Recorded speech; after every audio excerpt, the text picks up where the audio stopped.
Welcome back to the Arizona Daily Mix. I am very excited because the first live performance I ever saw when I came to Arizona was Roger Clyne and his group. At the time, they were freshmen. Yes. And now it's Roger Clyne and the Peacemakers, who I've followed. I've been all over the place. I've traveled to Mexico. I've traveled to California. I've traveled all over to here You've and opened play. for us. We've been I have. amigos for 25 years. It's amazing. And then when you introduced your tequila, I wasn't a tequila drinker until I started tasting the Mexican moonshine. Cool. And now it has a new name that you guys are kind of excited about. It does. And we want to let people know. So awesome. It's no longer Mexican moonshine, Rod. And this is Roger Clyne, by the way. I'm Howdy, sorry. everybody. There you go.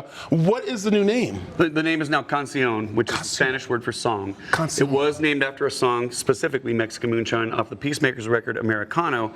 And at that time, it worked out just fine because it predated actual moonshines being approved for the American market. But fast forward 2 or 3 years, and actual corn liquor moonshine started coming on the market, and people were getting confused, thinking that Mexican moonshine was a Mexican moonshine, but it wasn't. And it was a huge blockade for us. It was a massive frustration. So we took a big risk, and we thought about it, and we asked a bunch of people, like, what can we name it? What can we do? Instead of having to fold, and we called it Cancion. And we kept Mexican moonshine actually on the label. That's the staff notation for the melody of Mexican. That people get to see on here. Yep. And same stuff, same great juice in the bottles, just change the label. Because that's what I was like worried about. Did they change it? It's like, no, we just kept it the way it is. Because I would tell you, these different flavors right here, people, are amazing. Thank you. To be tasting. And so this is really good. And let me let's Cinco de Mayo. It is Cinco de Mayo, so we are going to taste. And I got to get through some of the other stuff before we start tasting what we're going to do. All right. But let me just ask you, what made you want to do your own tequila? Because we know on stage that you partake with the fans and everybody, which is great. I do.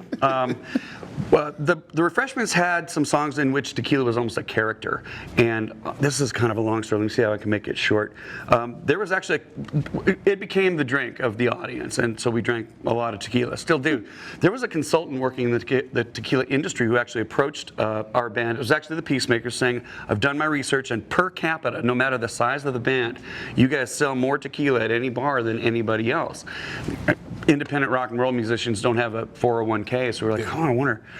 They wanted us to endorse a tequila brand, which turned out didn't work out for us. But we're like, oh, I wonder if we could pull that off. Anyway, we got creative and put a little bit of put some good people in the seat. My wife runs the brand globally, and we're a mom and pop. Good. Yeah, I love it. Homegrown tequila. Today you're going to be over at the Rock Bar. Rock Bar. Performing not one night, 2 nights. It's kind of a takeover. Yeah, we just really liked the joint. We were off tour, and we're like, it's Cinco. Let's just so I suggest right now to call, get tickets, because it's definitely going to get sold out. But we're going to make one of your quick drinks here. Let's do this. And this is very easy to do because a lot of people right at home don't have margarita makers, all that stuff, and we've been talking tequila all day long, all morning. So what are we making here? This is my quick and easy. This I call it the Cheaterita, it's kind of cheating. I love Palomas, grapefruit soda. So if I'm like, I gotta have me one, I would just get my ice all over the place. This is awesome. I'm gonna go ahead and do this with our Blanco. Okay. It's our purest expression. And as you're pouring the Blanco, tell them about the other ones that you have there. You bet. As if I can multitask, Brad? Yeah. Okay. This comes straight from the still to the glass. Never touches oak. These 3 others are aged in bourbon barrels.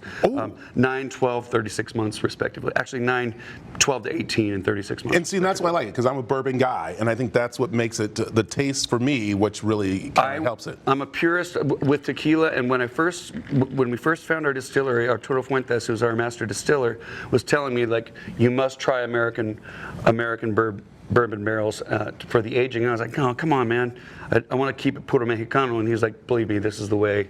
And he was totally right. I love it. There you go. Anyway, I pinch a little bit of good salt in there, give it a mix. And pink grapefruit. Find a friend. Find a friend. Salud. Salud. Happy Cinco.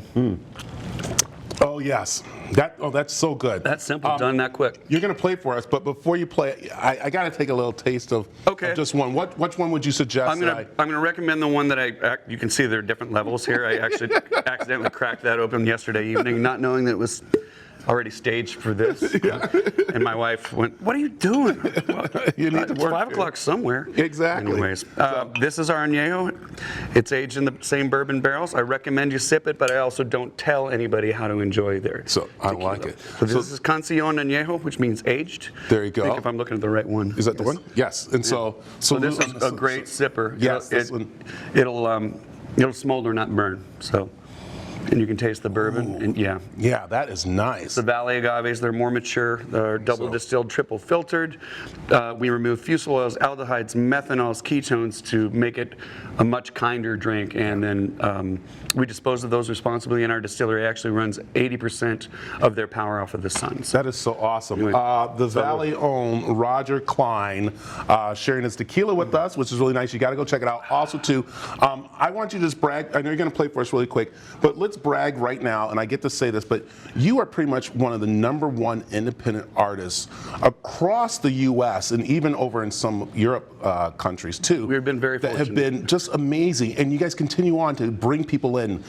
Our fan base is amazing. They're amazing people, and the events aren't just concerts; they're really almost community gatherings with, of course, a lot of tequila. It's a lot of fun. And it's nice. And of course, just recently they had one down on the ranch that next year I'm going to be at. Yeah, my father opened up the family cattle ranch. He just got crazy enough to say, you know what, we got to have your crazy people come here and park their RVs, and we'll have some campfires, and you can go ahead and play. And I said, done. And it's become one of the most beloved of our events. I love it. Did it since 2018. Can we get a little music from you? You bet. So, all right, so Lou, Thanks.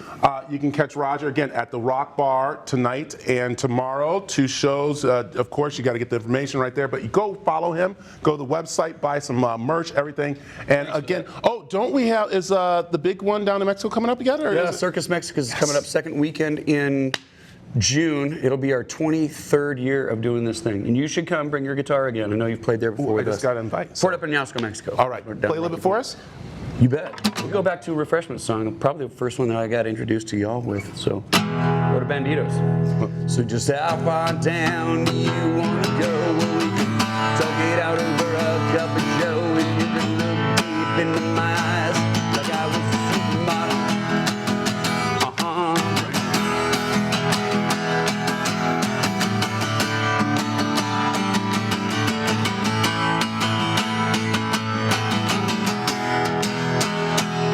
So it's you and me, baby, no one else we can trust. We say nothing to no one, no how all of us. We never crack a smile or flinch or cry for nobody.